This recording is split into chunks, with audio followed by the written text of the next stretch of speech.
Hello viewers, welcome back to my kitchen. আমি পাপড়ি। আজকে share করছি মিষ্টি কুমড়া ও পেঁপে দিয়ে রুই মাছের একটি অসাধারণ রেসিপি।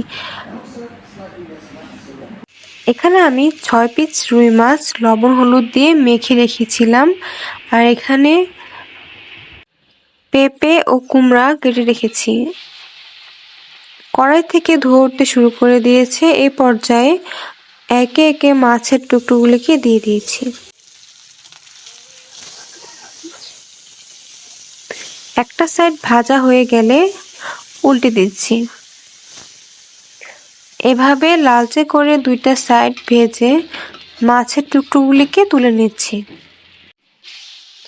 বাকি মাছের টুকরোগুলিকেও একইভাবে লাল লাল করে দুইটা সাইড ভেজে তুলে নিব। এইদিকে 1 চামচ জিরা ও 7-8টা কাঁচা মরিচ বেটে তুলে নিয়েছি। দিয়ে দিয়েছি 1 চামচ লবণ, 1 চামচ হলুদ।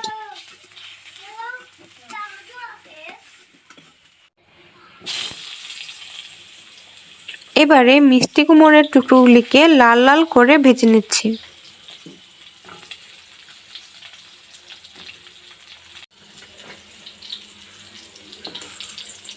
পেঁপেগুলিকেও একই রকম ভাবে লালচে করে ভেজে নিব।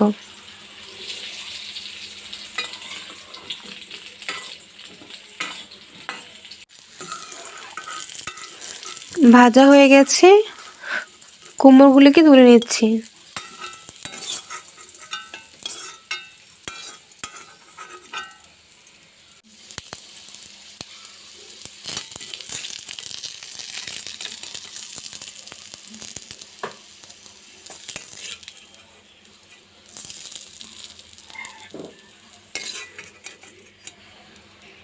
পেঁপেগুলোকে তুলে নিয়ে এবারে একই তেলে দিয়ে দিয়েছি সামান্য কিছু মেথি দানা ও খুব সামান্য কালো জিরা। এবারে বাটা মশলাটাকে এখানে দিয়ে দিয়েছি। মশলাটাকে নেড়ে চেড়ে খুব ভালো করে কষিয়ে নিচ্ছি।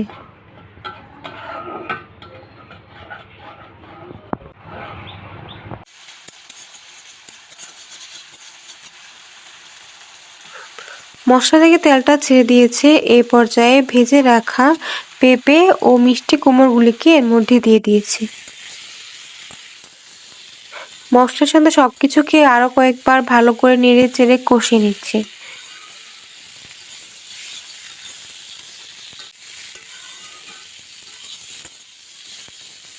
মশলাটা কড়াইয়ের গায়ের সাথে লেগে যাচ্ছে না, এতে বোঝা যাচ্ছে মশলাটা কষানো হয়ে গেছে। এ পর্যায়ে প্রয়োজন মতো গরম জল দিয়ে দিয়েছি।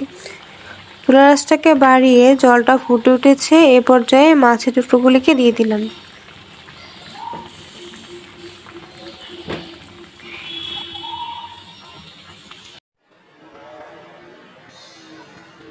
এভাবে কিছুক্ষণ রান্না করে সমস্ত সবজিগুলি সিদ্ধ হওয়া পর্যন্ত রান্না করে নামিয়ে নিয়েছি। আমার আজকের রেসিপি মিষ্টি কুমড়ো ও পেঁপে দিয়ে রুই মাছ। বাচ্চাদের পাশাপাশি অনেক সময় বড়রাও সবজি খেতে পছন্দ করে না। এভাবে সবজি দিয়ে মাছ রান্না করলে সবজির সাথে সাথে মাছটাও খাওয়া হয়ে যাবে।